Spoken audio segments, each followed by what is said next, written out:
আজি বছৰৰ শেষ দিন আৰু আজিও আমি বকো ছয়গাঁও সমষ্টিৰ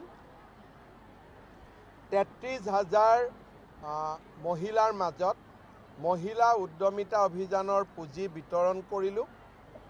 মহিলাসকল যথেষ্ট আনন্দিত। মই ভাবোঁ যে এই উদ্যমিতা আঁচনিয়ে অসমৰ গ্ৰাম্য অৰ্থনীতিত এটা নতুন বিপ্লৱ কঢ়িয়াই আনিব। নতুন বছৰ, এইবাৰ বছৰটো ইলেকশ্যনৰ বছৰ, গতিকে নতুন বছৰত এটাই উদ্দেশ্য লক্ষ্য যাতে আকৌ এবাৰ চৰকাৰ হ'ব পাৰে, বিজেপিৰ চৰকাৰ অসমত হ'ব পাৰে। চিন্তা কৰিম দিয়ক সাংবাদিকসকলৰ কাৰণে।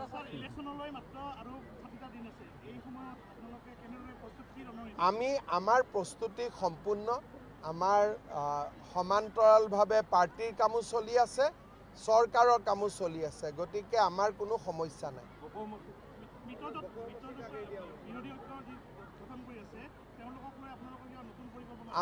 আমাৰ নিজৰ গোট আছে, তেওঁলোকৰ নিজৰ গোট থাকিব। আমাৰ গোটত অলৰেডি কোন কোন আছে আপোনালোকে জানেই, আৰু আমি যিসকল আছোঁ আমি শক্তিশালী হৈ আছোঁ, আমাৰ মাজত একতাও আছে, গতিকে আমাৰ কোনো সমস্যা নাই। বকো ছয়গাঁৱত বিজেপিৰ চিম্বলতে পাৰ্টি থাকিব, খালি কোন উঠিব, ব্যক্তিজন কোন হ'ব আমি আলোচনা কৰি ল'ম।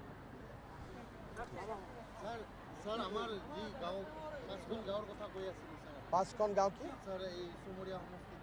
নাই নাই সেইটো কৰিম, চমৰীয়াৰ পৰা উলিয়াই আনিব লাগে যে এইটো মোৰ আছে, সেইটো চাই আছে চন্দ্ৰপাতৰ চব মীমাংসা অলৰেডি, সেইটো হৈ গ'ল অলৰেডি। দে